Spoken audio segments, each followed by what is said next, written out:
I would say I'm more confident now than I've ever been probably in my life, just because I'm not afraid anymore. I'm not afraid to live. To paddle a dragon boat across a body of water for any group of people can present a challenge, as it takes great rhythm, timing, and communication to move the vessel without tipping over. However, for Southern Alberta's visually impaired dragon boat team, paddling a boat actually reignites their spirit while giving the members a sense of empowerment and freedom from being out on the water.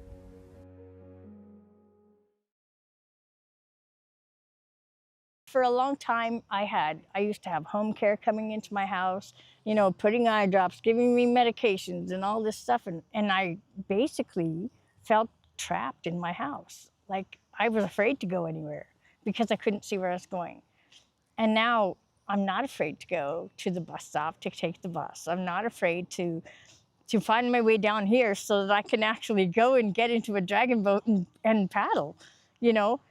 I'm more able now than I was because I was always afraid. But what is fear? Fear is false expectations appearing real, right? So there you go. Honestly, the independence. You know, I need a guide to get to the boat. I need help getting into the boat a little bit. But once I'm in that boat, it's all up to me to do my best to keep, you know, to work with my team. I don't have to depend on anybody else but myself. Yeah, and I mean, everybody works together, obviously, but it's very freeing to not have to be told, okay, go this way, go that way, now don't step there, move over here. Like, just to get in there and do it. It's, that was one of the biggest things that I felt when I first started was, wow, I could do this and I could do it on my own. The Team Blind Ambition came together 3 years ago through a joint effort between Alexa Fowler, who is the program coordinator for the Alberta Sports and Recreation Association for the Blind, and current team member Emily Lawson, who first suggested the idea of formulating a dragon boat team after trying out the sport for herself. So do you think we could start a blind team? And then I just started recruiting. And Will was one of the first people I said, so how do you like blind bowling, Will? And he was like, I hate it. So I was like, well, you ever paddled? And he said, no. I said, we'll get you a paddle. So we got him a paddle, and he's back for his 3rd year, and he loves it. So yeah, I mean, I just kept anybody I ran into at any event, I was like, so have you ever paddled in a boat? And like almost all of them, like never. And the first year we had I think Zolu was like 12 or 13, and we had a 75-year-old. I mean, that's amazing. And this is our 3rd year, and we're paddling really, really well. When I first was asked, I was actually a little nervous, honestly. I didn't know what to expect. I didn't know how it would work. I have been dragon boating now for 2 decades, and I hadn't thought of an all visually impaired team and what that would actually mean. So I said yes, I would do it. But then the first time we had to get into the boat, I went, oh, how are we gonna do this safely? Okay, and I really had to think about it. So I wear bright clothing.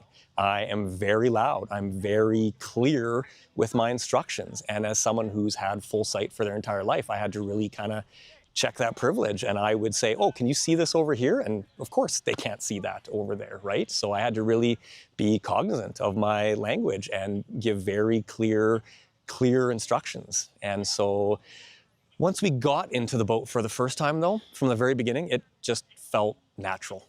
They were able to do it right from the beginning. You can feel the drum. You can listen to the drum. There's something primal about that even. And then all paddling together in sync as a team, as a community, like there's beauty in that. And they can feel the drum, they can listen to the sound of my voice. And once they're in the boat, their visual impairment doesn't mean anything.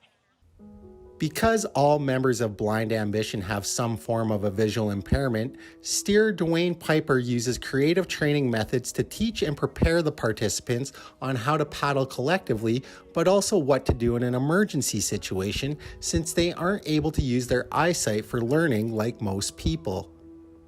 We've got a group of people who are very, very capable, but in a critical situation could be vulnerable. Now, we negate that by lots of practices. Everybody knows what to do. We practice, we rehearse if we do tip. And I just am extra careful that we don't have too much weight on one side of the boat, on the front of the boat, the back of the boat, and that we are definitely in time. Because if we're paddling out of time, the boat starts to rock like that.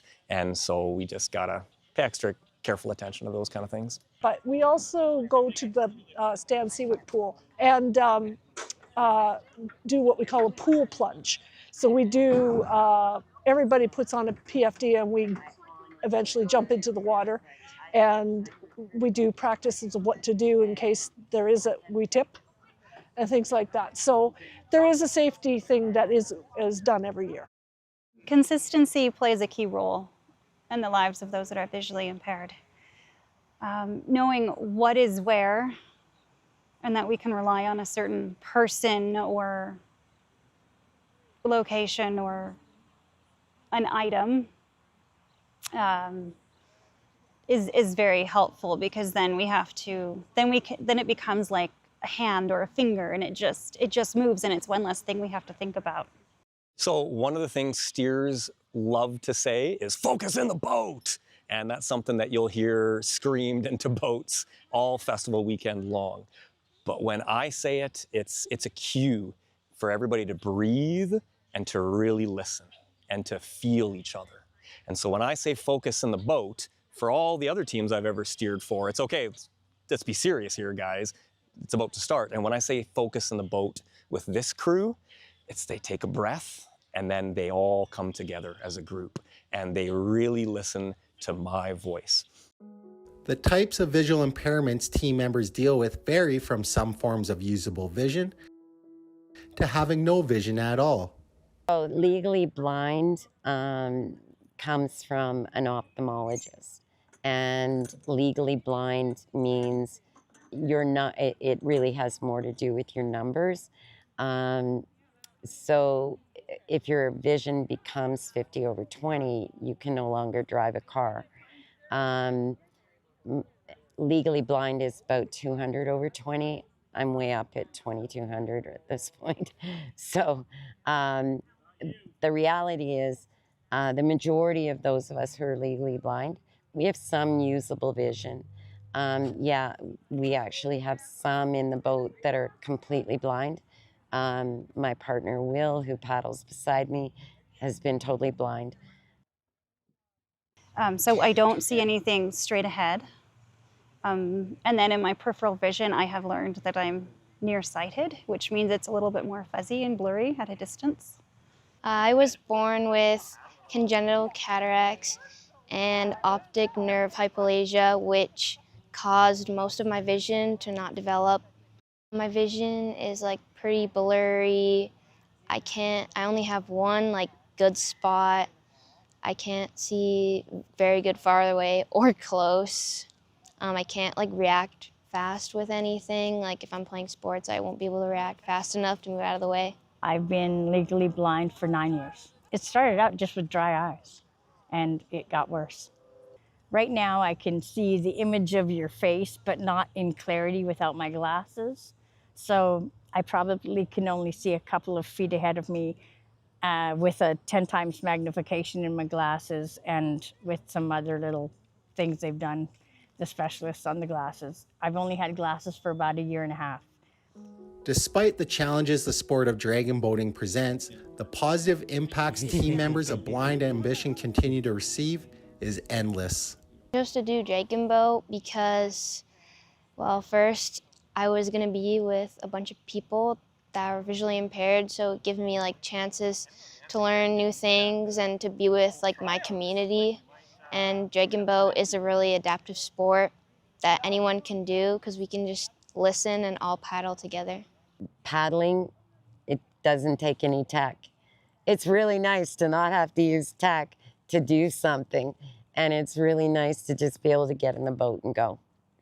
It is so good to physically be able to do a physical exercise activity together as a team. It's just the effort I put in is mine, and my decision how I do it, and and how hard I work, and that's a little freeing when you're used to no spontaneity in your life, you know, and people often making decisions for you based on the fact that you can't see where you're going. Through the motion of paddling, much like the fluid nature of the water they glide on, the Blind Ambition team has learned to embody their differences as a lesson of adaptation rather than a disability. And they call it a disability. And I said, no, I'm just have a different ability, because the rest of the senses are heightened when you lose one of your others. So basically, I just see things with my eye, not with, maybe less with my eyes and more with my hands, my smell, my hearing, the way that the wind blows through my hair. You know, I just am differently abled. Most people weren't sure about it, and a lot of people had never picked up a paddle before. But it's just pure joy and freedom. I don't have to worry about finding my way on a sidewalk. I don't have to worry about falling down. I can just get in there and go, and in harmony, right?